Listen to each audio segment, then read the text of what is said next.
bienvenue. Merci Ethan. Bonjour à toutes et à tous. Et je suis aujourd'hui pour cette vidéo avec Lorien Nezimana. Il est rwandais, Hutu, mais peut-être vous pouvez clarifier cette définition-là. L'histoire du Rwanda a créé 3 fausses ethnies parce que tous les Rwandais habitent le même territoire, parlent la même langue, ont la même culture, se marient entre eux. Et donc, on a quand même dit qu'il y avait 3 ethnies, mais ce ne sont que des groupes différents, différenciés peut-être par le travail qu'ils font. Mais donc, la colonisation en a fait des ethnies. Et c'est devenu l'ethnie Tutsi, Hutu et Twa. Ça fait 3 ethnies. Donc, moi, l'histoire m'a mis dans cette catégorie de l'ethnie Hutu. Avant la colonisation, le Rwanda était un royaume. Mais dans le royaume du Rwanda, les Tutsis étaient au pouvoir. Et puis les Hutus étaient là. Certains Hutus pouvaient aller au pouvoir aussi. D'ailleurs, c'est ce qui vous montre que ce n'était pas vraiment des ethnies. Parce qu'un Hutu ou même un Twa pouvait devenir chef d'armée. Mais donc, les Tutsis, c'était la classe au pouvoir, en fait. La classe au pouvoir, mais une toute petite minorité. Ils seront considérés comme 15%, Oui. les Twa comme 1%, et donc les Hutus comme 84%. Oui. Voilà. Alors, on va parler aujourd'hui principalement du génocide. Ce n'est pas un sujet agréable, évidemment. C'est vrai. Mais je pense que c'est important, et principalement aujourd'hui, avec les génocides qu'Israël est en train de commettre à Gaza. Et je voudrais parler de voir les choses qu'on peut peut-être étudier, comparer, différencier entre les génocides qui a été commis au Rwanda par les Hutus et contre les Tutsis en 1994. Que retiens-tu de cette époque où tu as habité? Est-ce que tu peux parler un peu de toi-même dans cette situation? Voilà. En fait, en 1994, j'étais au Rwanda. Et je travaillais pour le diocèse de Butare parce que je suis théologien de formation. Et le 1er octobre 1990, j'ai commencé le travail comme responsable du service d'animation théologique de ce diocèse. Le 1er octobre, la date à laquelle j'ai commencé le service, c'est à cette date-là que la guerre a éclaté entre des rebelles rwandais qui venaient de l'Ouganda et qui attaquaient le Rwanda par le nord. Et donc, moi, j'ai orienté mon travail contre la guerre. L'armée qui a attaqué était majoritairement composée de Tutsis, n'est-ce pas? Donc, tu vois, la plupart, c'était des Tutsis qui avaient été éjectés en 59, en 63, en 73, mais aussi des Hutus qui sont partis en 73, en 80, n'est-ce pas? D'accord. Tout ce monde-là est revenu, et d'ailleurs, le Front patriotique rwandais, qui est revenu qui est venu attaquer le Rwanda, avait comme président officiellement un Hutu. C'était le colonel Kanyarengwe. D'accord. Et donc, ils ont attaqué le Rwanda, et pendant 4 ans, ils vont se battre. Ce qui est arrivé, c'est que le 6 avril 1994, l'avion du président Habyarimana a été abattu. Jusqu'à maintenant, on ne sait pas par qui. Les 2 camps se lancent la balle. Hein? Ouais. Le FPR dit que ce sont les extrémistes, c'est Hutus. Les Hutus disent non, c'est le FPR. Et évidemment, celui qui l'a fait, est-ce qu'on ne le connaîtra jamais? Vraiment.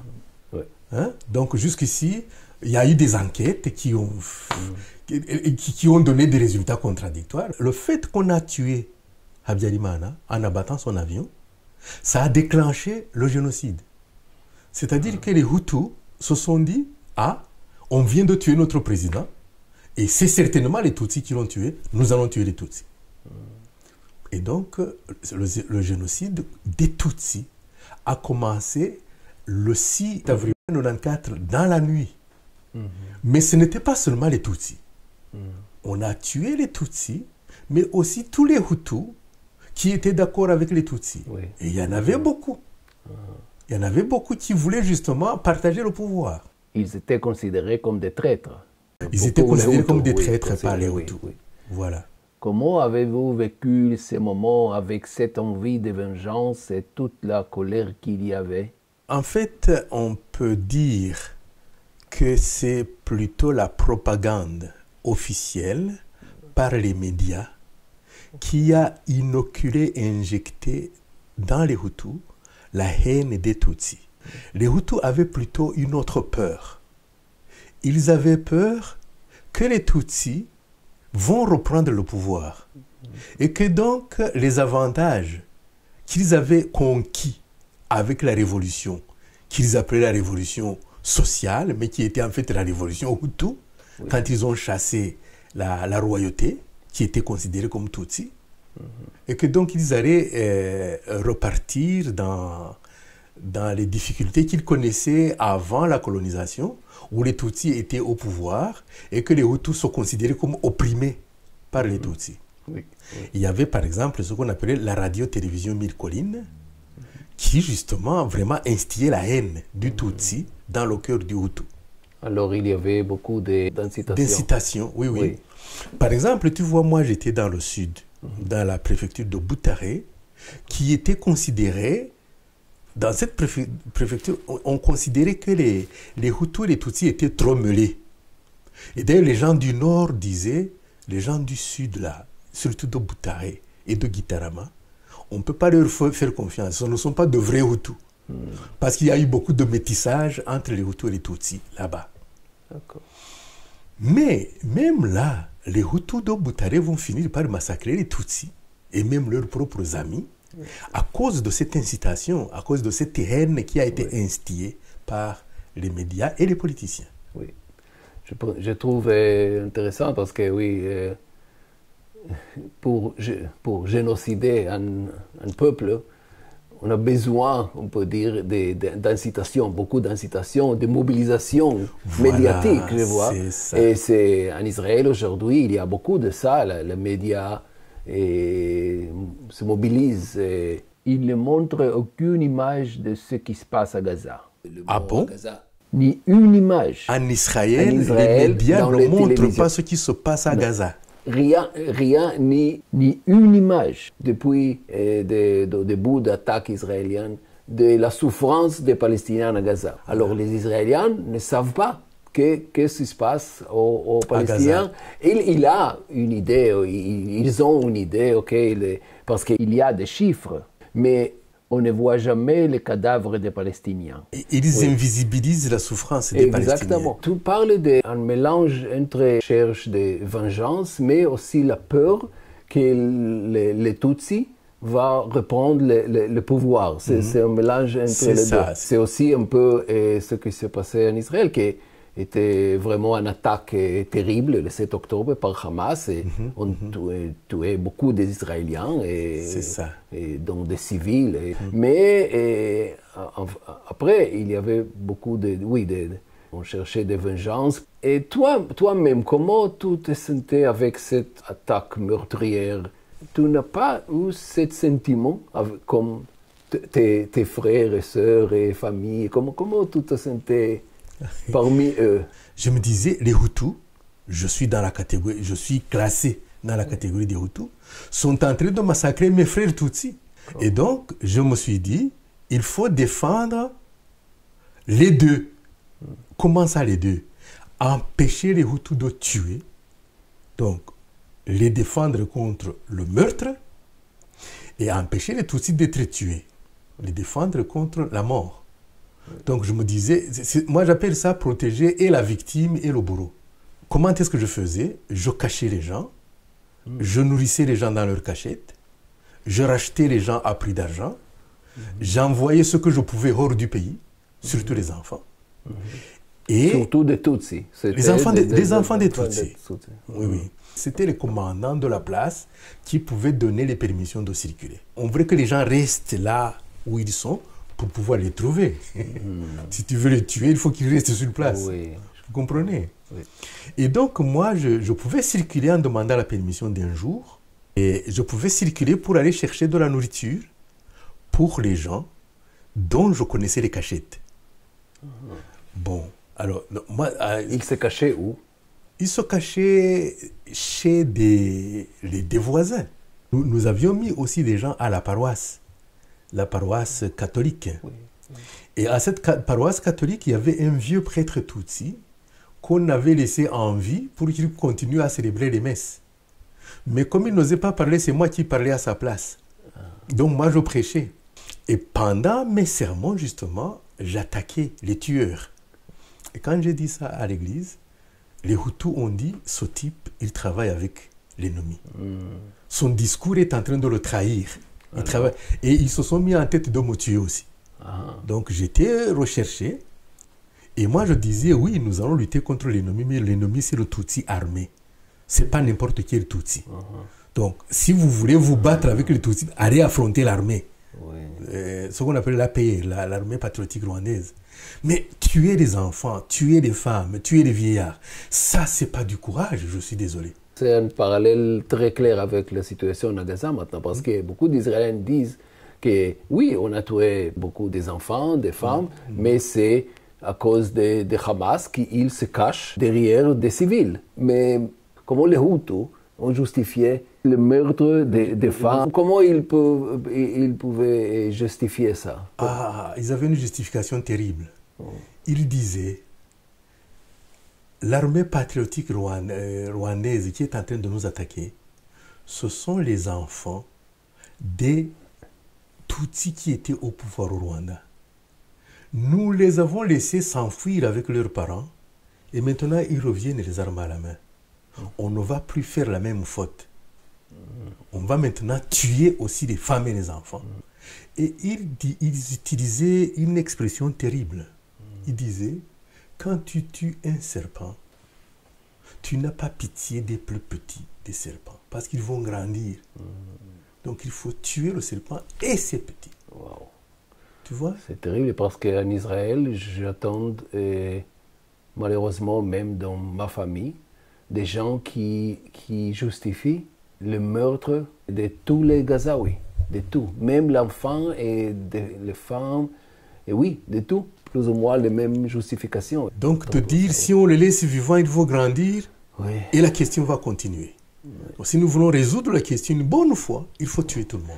Alors, le but était de tuer tout le monde. Alors, génocider, tuer tous les Tutsis. Liquider tous les Tutsis. Tous les Tutsis. C'était l'idée. L'idée et le but, oui. C'est ça, le but. Donc, ce qu'il cherchait à atteindre, c'était de massacrer tous les Tutsis. Alors, ils avaient même des justificatifs religieux en disant Dieu les a livrés. Dieu les a livrés, ça veut dire Dieu nous a donné la permission de les tuer. Wow. Dieu nous a donné la permission. J'ai l'impression qu'on entend quelque chose de semblable chez vous là. C'est très important et très pertinent ici que Benjamin Netanyahu, le premier ministre israélien, quand il a justifié l'attaque contre les Palestiniens, il a envoyé un message aux soldats israéliens et il a rappelé les Amalécites. Et on sait, comme juif, que dans la Bible et Dieu a commandé de tuer, de liquider tous les Amalécites, tous, sans pitié aux enfants, pour les enfants et pour les femmes. Alors c'est plus ou moins la même idée. Voilà, c'est cette idée-là. Wow. En fait, c'est cette idée-là que les Rwandais ont reprise. Ils le reprennent de la Bible. Oui. Quand ils disent Dieu les a livrés, c'est ça que ça veut dire. Oui. Dieu nous a donné l'ordre de les massacrer, de les terminer. Et une fois donc après le génocide, j'avais repris un texte de la Bible justement, où Saint Paul était malheureux de voir que les Juifs donc, ne voulaient pas se convertir. Et il disait qu'il préférerait être damné, mais voir son peuple se convertir. Et moi, j'avais écrit ce texte-là où j'avais noté en disant « J'aimerais même être condamné, mais que les Hutus cessent de tuer les Tutsis. » Et je portais ça sur moi. Au mois de juillet 94, je suis tombé sur une patrouille de l'APR, de l'armée patriotique rwandaise, donc une patrouille des Imotani qui avait pris le pays. Ils m'ont demandé de sortir tout ce que j'avais dans les poches. Et cette armée-là, c'est plutôt les Tutsis. Oui, c'était les Tutsis qui avaient gagné la guerre. Et donc, ils ont lu ce que j'avais dans les poches, ils ont lu le papier aussi. Oui. Et le responsable de la patrouille, il a dit, quoi? Et Hutu peut dire ça, qu'il préférerait mourir, mais que les Hutus cessent de tuer les Tutsis. Et il était complètement surpris, parce qu'il disait, ce type est Hutu, et il dit qu'il aurait aimé mourir, mais que les Tutsis, plutôt les Hutus cessent, que ses frères Hutus cessent de massacrer ses frères Tutsis. Ouais. Donc, et il m'a dit, laissez-le partir. En fait, j'allais voir si ma maman était encore vivante. Il m'a même donné une escorte de 5 militaires qui m'ont accompagné sur ma colline natale. Évidemment, ils avaient l'ordre de me tuer le premier si jamais je les amenais dans une embuscade. Ils ont dit, s'ils vous amènent dans une embuscade, tuez-le le premier. Mais moi, je ne me battais pas. J'allais vraiment voir si ma mère était là, et ma mère était effectivement là. Oui. Voilà. Combien de Tutsis ont été assassinés au total? 800 000 du 7 avril au 7 juillet. Je comprends. Mais en fait, là, ils ont déclaré que le pays était libéré le 4 juillet. Le 4 juillet, c'est le jour de la libération. Ils ont tué les Tutsis et massacré les Hutus. Et si les Hutus étaient tués, c'était parce qu'ils étaient de connivence avec les Tutsis. Ils étaient considérés comme la 5e colonne. Oui. Alors, et toi? Tu n'as pas été considéré comme la 5e colonne? Exactement. Donc, moi, je devais être tué le 2 juillet 1994. Parce qu'ils avaient fini par décider que définitivement, je travaillais pour les Tutsis. Les enfants des Tutsis tués, enfants qui étaient rescapés, je les mettais dans les camions de l'ONG Terre des Hommes qui allait chercher de la nourriture au Burundi. Et donc, ils pouvaient sortir du pays. Avait-il la preuve que vous aviez fait toutes ces choses? Oui, mais bien sûr, parce que à un certain moment, j'ai dû aller dans le sud-ouest du pays, à Nyarushishi, pour chercher les Français de la zone turquoise, qui étaient censés être venus pour sauver les Tutsis, en leur disant, si vous êtes venus sauver les Tutsis, il faut venir envoyer une patrouille à Butare pour évacuer les Tutsis que nous cachons encore. Oui. Avant de partir, parce que j'avais effectivement des gens qui étaient cachés chez moi, j'ai appelé le jeune homme qui était responsable de ma cellule. Mais ce jeune homme était un Hutu. Et donc je lui ai dit, jeune homme, parce que j'avais un peu confiance en lui. J'avais de l'ascendant sur lui, donc ça veut dire que j'avais un peu d'autorité sur lui. Je lui ai dit, je pars, et pendant que je ne suis pas là, tu vas protéger ma maison. Et donc il s'est rendu compte qu'il y avait quand même des gens dans ma maison que je cachais. Et quand je suis parti, c'est lui qui a dit, Lorien, il a des gens cachés chez lui. Donc pendant 2 jours, il a effectivement empêché les gens d'aller chez moi. Mais après, je pense que les tueurs ont eu le dessus sur lui. Et il a dit, effectivement, il y a des gens chez lui. Peut-être que maintenant, il est rentré, on va les tuer ensemble. Une femme les a entendus, une amie à moi, qui habitait à côté de la maison de ce jeune homme. Donc, et il a entendu qu'ils allaient venir la nuit. Et alors, elle est montée, parce qu'elle savait que je cachais les gens. Elle a dit aux gens que je cachais de sauter derrière la clôture du voisin, et puis d'attendre que les gens viennent, ne trouvent personne, s'en aillent, et puis de revenir. Et c'est ce qu'ils ont fait. C'est comme ça qu'ils ont survécu. Et moi, je suis venu le lendemain, le 3. Et je les ai croisés, mes tueurs, les gens qui voulaient me tuer, je les ai croisés sur la route. Ils fuyaient et moi, je revenais. Alors, il y en a un d'entre eux qui a il a voulu prendre une grenade pour la lancer contre ma voiture. Et les autres l'ont arrêté. Ils ont dit, non, tu vas tous nous tuer. Donc, entre-temps, moi, je suis passé, je suis parti. Et donc, je suis revenu à la maison, quoi. Alors, après cet événement terrible là-bas, le génocide et tout ça, que les Hutus étaient en fait fuis, ils ont fui. Ils ont fui au Congo. Au Congo. Oui, oui. C'était le Zaïre à ce moment-là. Ça s'appelait Zaïre. Oui. Donc c'est intéressant qu'ils ont tué beaucoup de gens, mais ils ont fui, ils ont perdu la guerre. Ils ont perdu la guerre. Oui. Ils ont perdu la guerre. Alors, j'ai peur que les Israéliens, peut-être, on va avoir le même avenir, peut-être. C'est terrible. Et donc, ils ont amené toute la population, même ceux qui n'avaient pas tué les Tutsis, comme ils étaient Hutus, ils ont quand même fui, se sont enfuis. Ceux qui sont restés, bon, parmi ceux qui sont restés, il y en a beaucoup qui ont été tués aussi par la nouvelle armée. Et c'est pour cela que je posais la question au FPR, le Front Patriotique Rwandais. Est-ce que nous avons évité des meurtres pour tomber dans d'autres meurtres? Donc j'ai posé la question parce qu'il y avait beaucoup de meurtres. Et je dois dire quand même, à la décharge du nouveau gouvernement qui est arrivé, qu'ils ont quand même limité les dégâts. Parce qu'on s'attendait à de la vengeance. Si tu vois des militaires qui arrivent armés, qui trouvent que leurs parents ont été massacrés, bah, ils se mettent à massacrer le voisinage. Mais ils ont mis en prison les gens qui ont fait ça. Et donc ils ont dit, pas de vengeance. Oui, oui. Il y en a eu quand même. C'est pour cela qu'on parle justement de génocide et de massacre. Il y a eu aussi des massacres de Hutus. Officiellement, c'était reconnu par la communauté internationale comme un génocide. Et alors, tu appartiens à ce peuple-là. Tu es Hutu et un peuple a commis ça. Alors, comment tu te sens avec ça?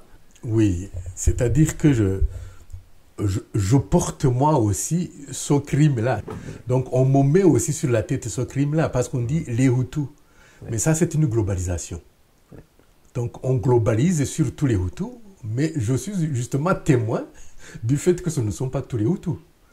Ma propre sœur aînée, Félicita, a été tuée. Elle était Hutu. Elle a été tuée parce qu'elle a refusé d'abandonner les Tutsis qu'elle cachait. Elle a essayé de sauver, donc d'envoyer au Zaïre. Elle était tout proche de la frontière avec le Zaïre. Et elle a fait traverser la frontière plusieurs groupes. Mais le dernier groupe, elle n'a pas pu le faire traverser. Et elle est morte avec ce groupe-là. Et elle est considérée actuellement au Rwanda comme héroïne nationale. Félicitani Tejeka, elle est au panthéon des héros nationaux. N'est-ce pas? Donc, ça montre que ce ne sont pas tous les Hutus. Donc, il ne faut pas globaliser. Mais comme tu dis, les gens globalisent en fait. Les gens globalisent, ils disent non, ce sont les Hutus qui ont tué les Tutsis. Et parmi les Tutsis aussi, il y en a qui globalisent, qui disent ce sont tous les Hutus. Donc, dès que tu es Hutu, il y a un terme d'ailleurs, Swahili, on va dire Urigipinga. Tu es un opposant. Tu es un opposant. Tu es parmi ceux qui nous ont tués. Même si, moi-même, des gens m'ont traité de Igipinga. Ils ont dit, il est Igipinga, il est opposé au nouveau pouvoir. Je comprends les Tutsis, quand dans leur souffrance, ils peuvent dire, mais ce sont les Hutus qui nous ont massacrés. Et toi, tu es un Hutu. Donc, tu vois, la conclusion arrive très rapidement. Les Hutus nous ont tués, or tu es Hutu, donc tu nous as tués. Ce qui n'est pas vrai. La conclusion n'est pas vraie, mais elle est vite tirée. Et donc, je comprends quand des Tutsis se méfient même de moi, en disant, il est quand même Hutu. Et c'est ce qu'a essayé de faire le gouvernement rwandais en supprimant les ethnies des cartes d'identité. Maintenant, tu ne peux pas, normalement, donc officiellement, il n'y a pas de Hutu, de Tutsi, de toi au Rwanda, il n'y a que des Rwandais. Donc, ça, c'est l'idée qu'a le gouvernement, qu'il voudrait développer dans la tête des Rwandais l'esprit rwandais, au lieu de l'esprit Hutu, l'esprit Tutsi ou l'esprit toi. Mais bon, supprimer les mentions, c'est très bien. Mais il faut encore le supprimer psychologiquement. Et ça, c'est un travail beaucoup plus long. Mais je voudrais ajouter ici quelque chose parce que c'est intéressant. Je trouve que, en fait, je comprends tout à fait les désirs, on peut dire, d'effacer ces différences entre les gens, c'est une catégorisation qui est un peu, oui, meurtrière, un peu aussi superficielle, mais je pense aussi qu'en époque des génocides, en fait, est mobilisé ou engagé entre notre propre catégorie, moi comme juif israélien et toi comme Hutu, te privilège dire des choses que des autres ne peuvent pas. Ça veut dire que vous avez insisté sur le fait d'être Hutu pour parler contre les génocides. Pour moi, c'est la même chose. Moi et mes camarades, comme juifs et antisionistes, on lutte contre les génocides à Gaza, comme Israéliens, comme juifs, en tant que juifs. C'est fondamental. Mais j'espère que chez vous, ils ne vont pas jusqu'à vous massacrer quand même. Hein? J'espère que pas. Parce que chez nous, on nous a massacrés. C'est-à-dire les nôtres, c'est-à-dire les Hutus, ont massacré des Hutus. Parce que ces Hutus étaient en train de défendre les Tutsis. Est-ce que tu as eu dans tes amis ou ta famille même qui étaient avec les génocidaires, avec les Hutus? Bien sûr. Comment c'était la situation entre vous? C'était la guerre entre nous. Je suis allé, en fait, ma maman, sur ma colline, avait caché des Tutsis chez elle. Et les gens de la famille, de ma famille, voulaient aller tuer ces Tutsis-là. Et j'ai dû partir sur ma colline natale. J'ai fait faire une réunion. Il y en avait parmi eux qui avaient des grenades. Par exemple, le fils du frère de mon père, en Kinyarwanda, il est appelé mon frère. C'est mon propre frère qui avait des grenades et qui voulait aller massacrer les Tutsis que ma maman cachait. Et j'ai dit à la réunion, vous avez des grenades, mais vous savez que j'habite à côté d'un camp militaire. Je vais donner de l'argent aux militaires. Ils vont descendre avec des mitrailleuses. Ils vont tous vous massacrer. Si jamais vous touchez aux Tutsis que ma maman cache. Ils ne l'ont pas fait. Parmi les Hutus, beaucoup de gens ont compris après le génocide que c'était le mauvais choix de tuer les Tutsis. Un vieux de ma famille élargie, il a dit, tu nous as aussi protégés. Parce que tu nous as protégés contre le meurtre. Si nous avions tué, nous ne serions pas ici. Ils m'ont remercié, en fait, de les avoir empêchés de tuer les Tutsis. Génial. Wow. Et je sais qu'il y en a d'autres, qui se sont, après qui se sont dit, nous avons eu raison de ne pas tremper dans le génocide. Tous les Hutus qui sont restés dans le pays, la plupart n'avaient pas trempé dans le génocide. Ils avaient caché, ou alors ils s'étaient abstenus au moins de tuer. Même s'ils n'avaient sauvé personne, ils s'étaient abstenus de tuer. Il y a eu de la justice après. Il y a eu ce qu'on a appelé les tribunaux Gacaca qui ont jugé tout ce monde-là. Et ceux qui avaient participé d'une manière ou d'une autre ont été punis, quoi. Alors, il y en a qui ont reconnu d'avoir participé et leur peine a été divisée par deux parce qu'ils avaient reconnu et avaient demandé pardon. Et il y en a d'autres qui n'ont pas reconnu. Et ceux-là, ils ont eu toute la peine. Comment tu vois la situation entre les Tutsis et Hutus en général? Réconciliation entre les gens. Nous travaillons avec les rescapés du génocide et avec les ex-prisonniers pour cause de génocide. Nous les faisons se rencontrer en utilisant les techniques de ce qu'on appelle la thérapie sociale. La thérapie sociale est un système qui a été inventé par un Français d'origine juive. Il s'appelle Charles Roseman. Pour faire travailler ensemble des groupes antagonistes. En disant, on a intérêt à devenir intelligents ensemble, au lieu de rester bêtes ensemble à s'entretuer, pour trouver de quoi vivre. Mais pendant que nous travaillons, nous nous rendons compte que la blessure est encore béante, elle est ouverte. Et que c'est difficile de réconcilier les Hutus et les Tutsis.